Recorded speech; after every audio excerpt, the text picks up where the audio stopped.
Alright, what's going on guys? This is Logan with West Desert Wheeler.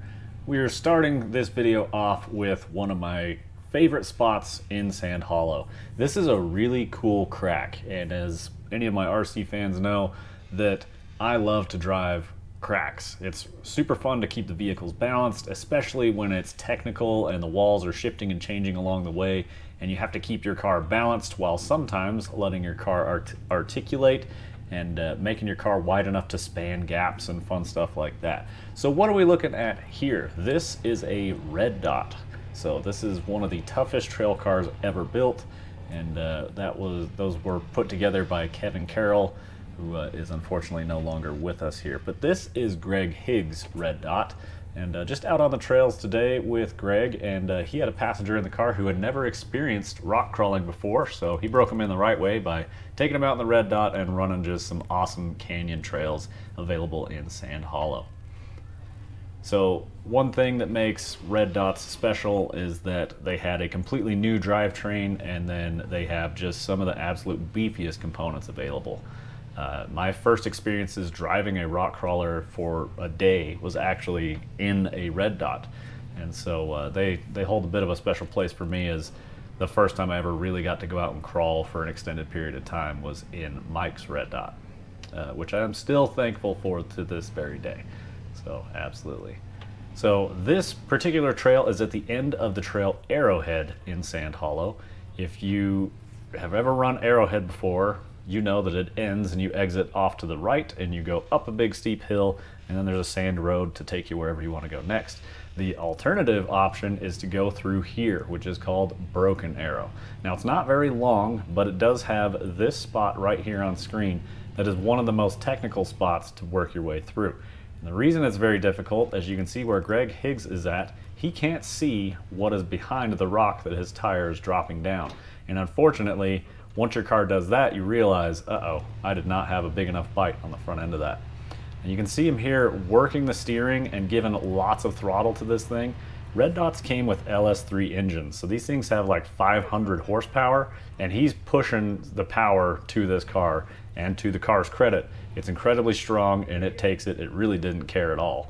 But a lot of power to throw at some axles like that when they're all bound up, especially getting so much traction with four 42-inch crawlers in the sticky compound. So yeah, lots of things to consider on just how mean we are being to these cars. So this time, he's gonna make sure he cuts driver a little bit harder, and he gets it by just enough. Again, it's a blind corner here. You can't see what's on the backside. You have to drive and feel what your front end is starting to do. And then you can kind of see the top edge of your tire. Once it starts to climb, it will lift back up into your vision. So great shot of the belly here. Awesome to watch these cars work. His driver rear has to come up a vertical wall, and for it to go up a vertical wall, all three other tires are going to sit there and spin in place. So you got to be really on top of your game as far as where your tires are positioned, because you can quickly drive the front end down to the bottom if you're not careful. Greg doing a great job there of holding his tires right where they needed to be while they all spin in place and let that driver rear come up the ledge. Again, another wide spot in this canyon where you have to steer your driver's side low so that you can reach over to the passenger side and then turn back driver to navigate your way through. The last time I personally drove this crack was during Trail Hero, and I actually drove this in the dark around 1 a.m. So this was a particularly fun challenge in the dark. And one of my favorite pictures from Trail Hero this year is of my buddy Jason, of his car coming through the crack with his rock lights and his tail lights lighting up the rocks. It just looks amazing. I'll throw a picture up here on screen. It's super cool. So great work there, Greg. Worked his way out. Like I say, it's not a very long portion of the trail. It's maybe 100 yards, if that long. So now we're out here playing on bonus lines just off of another trail. There's actually a couple trails that wind their way through here. I was out with my buddy Shalem in his Tacoma on 1-ton axles and 42-inch tires. And then I had known that this obstacle was out here. I was actually out playing with my RC crawlers and had stumbled across it a couple of years ago, and I remember looking at it. I don't remember seeing any tire tracks on it at the time. Maybe it had been driven, I'm not sure. But I had seen this and was wondering, like, could you get a car up this? Now at the time I did not have a car, so I couldn't just go out and try it for myself at that point in time. Fortunately, these days I do have a car, so I finally was in the area and was like, hey, I'm gonna go drive in there and see if I can get my car up this. Now, as it turns out, this has been driven before. I had seen some tire tracks in there that made me think, you know, I think someone's been in here, but I didn't see a lot of tire tracks at the top. However, you're really not gonna leave a lot of tire tracks at the top because it's not really a spot you'll spin much. So if you leave a few marks, they typically just get washed away in some rainstorms.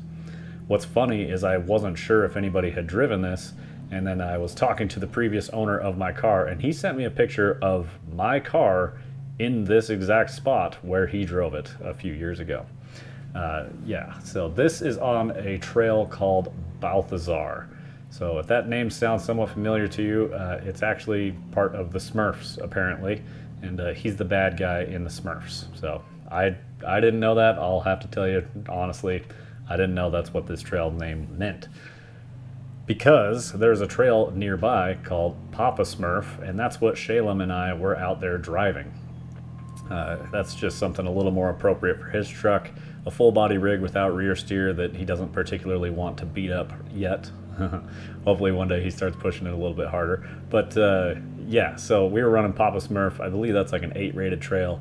And this obstacle is certainly a lot higher rating than 8. I don't know exactly what it is, but it's not a particularly easy obstacle, even with a car this capable. So you can see here, I'm just working side to side, trying to figure out what my car wants to work its way through here.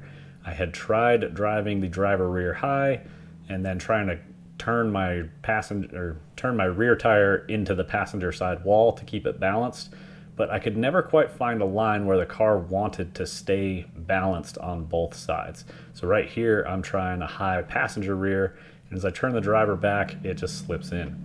So right here is where I finally just kind of commit to, you know what, I'm gonna bring this rear up and around, and Shalem is up top giving me a few pointers here and there as far as what he sees and what he thinks the car might want to do. Now the problem is, once I get this car articulated as much as it is, as I try and turn my rear back into that wall, the top edge of the tire is against it, and it doesn't want to drive up the wall. So it's more stopping me and hurting me than it is helping me. So what I need to do from where I'm at right here is somehow get the car further into the crack. So I do something here where I end up trying a front wheel drive only, and my intention here was to try and get the car to rotate and let that left rear that's really high up on the rock, let that rotate around and go to the bottom so that I could kind of square up to the wall. But it just didn't allow me to do that, and as I start driving forward here, because that right rear tire, the top edge is against the rock, the more pressure I put on it, it's trying to pick up my driver front. This is a steep obstacle, and so my car is doing this teeter motion here where it keeps trying to pick up that front driver tire. And ultimately what I figured out is that it was because my passenger front was too high. So after some time, and you can see there's edits here, I edit out a lot of dead space where I'm just trying the same couple things over and over. Finally, I put it in front wheel drive and I dropped the front tire to the bottom. Now this doesn't feel great because I'm now more sideways, but also it allows me to get a little more forward progress and get that left rear down off the rock where I'm able to turn back into the right wall. Watch my front driver, it floats right there because the suspension is in a bind when I'm trying to turn into that wall really hard in the rear, and it wants to pick up the driver front. But finally, we're able to wiggle our way out and get through this very tricky bowl. So you had those 2 4-foot ledges at the beginning, and then a big 12-foot waterfall up and out to get the car out. So really fun climb there, and just getting back to the fact that I had found this while RC crawling, it felt absolutely awesome to be able to put tires on it and finally figure it out for myself. So super cool there. This is 30 feet after that last obstacle. This is just right into the next thing that you're going to run into. And this looks like a big intimidating wall. As you can see there, you can see my sponsors of the car, Utah Air Guns and Trail Ready bead locks. This looks like a big intimidating wall. What's funny is you get all the traction you want and it literally just drives up it. The hard part is what comes next, and it is this bowl through a corner. So everything gets wider as you're trying to turn through here. And then there's a ledge right off the nose of my car right there that I have to somehow get my driver front to climb up without articulating too much, because once it starts articulating, it tries to dump the front passenger tire down into the bottom of the hole. And I do this here in a couple seconds, so check this out.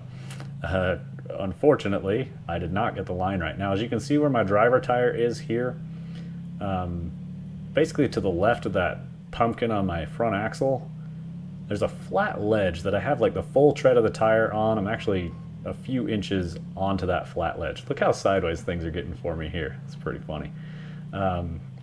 I have almost a full tire tread contact patch on that flat face of the rock trying to drive up through here. And that's essentially the key to this, is I end up having to get my tire, just the outside edge of the tire, to bite and pull me up here. Look how sideways we are here. I used front winch to try and help the front tire pull up and out of the bottom of this, but as I'm driving forward, I'm realizing, you know what, this really isn't going well. Maybe I should take a little reverse here and try and level the car back out and take another swing at it. But unfortunately, once your front tire is down on the bottom, that's not always easy to just back up and try again. So my front suspension is still tight, which can cause the car to do some weird things if it's trying to articulate, and we're about to see it do some weird things. So as that rear tire in reverse, the rear tire is essentially trying to drive straight down towards the crack, but the front suspension can't articulate, and we end up floating my rear tire here. The car is not happy. When the suspension is acting like this, you're pissing it off essentially. So kind of funny to watch it do that. And yeah, luckily it's a very tough machine, a very capable car, and it allows me to be an idiot at times, as seen here. So here's the topside view. I have taken a few swings at this point, and just trying to find just that right amount of bite off that driver front without going too far and dropping the front driver to the bottom of the crack. So again, I've edited some of this footage out just because it's kind of the same thing over and over. But I do want to send a huge shout out and thank you to my sponsors of my buggy, Utah Air Guns. They sell air rifles and air pistols and all sorts of awesome shooting accessories. They're based out of Orem, Utah, but they do ship. They are worldwide known in the air gun industry. And I can tell you guys, they're fantastic training platforms for young shooters. They're also super quiet, so if you need to dispatch something, you know, around your house or whatever, depending on where you're at, if you're on a farm and need to get rid of some birds quietly and discreetly, raccoons, all sorts of fun stuff, talk to Utah Air Guns. They have thermal vision, they have night vision, they got all sorts of cool stuff. It's a really fun area to go check out. So be sure to check out Utah Air Guns. The second sponsor, of course, Trail Ready. Trail Ready makes the wheels on my car. They are made in the US. Everything is US made from Trail Ready, so super cool to support an American-made company there. And super tough, badass wheels that just look fantastic. These are 20-inch beadlock wheels here, and unfortunately I go out and scratch them up. That's just part of the game here, but I can tell you what, they can take the abuse. I've seen them get wedged into things, cars roll over and smack their wheels on the way down, and the Trail Readies just keep taking it. But overall, really fun day out on the trails here. Super stoked to have made that first waterfall that I showed you guys with my car. I did not run Broken Arrow this day, but it's always fun to watch other cars drive through that we saw Greg Higgs drive through in his red dot. Dropping my front tire down to the bottom yet again. Fortunately, the bottom is not quite as deep in this particular spot, and I'm able to front wheel drive my way up and out of this. Now I do have to drive the rear back over to the wall so it doesn't just fall off the back. Using a little steering wiggling there to alleviate some of the binding for my front end to work its way back up and out of that crack.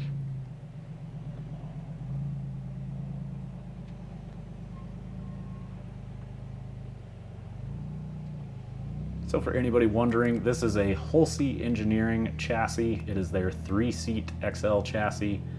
And then it's got portal axles with rear steer, as we've seen. It's got Humvee portal boxes, Toyota 8-inch differentials in this guy, 16-inch shocks all around, 42-inch tires, 20-inch beadlocks. It's got a 3.9 GM V6. The engine serial code is the LZ9.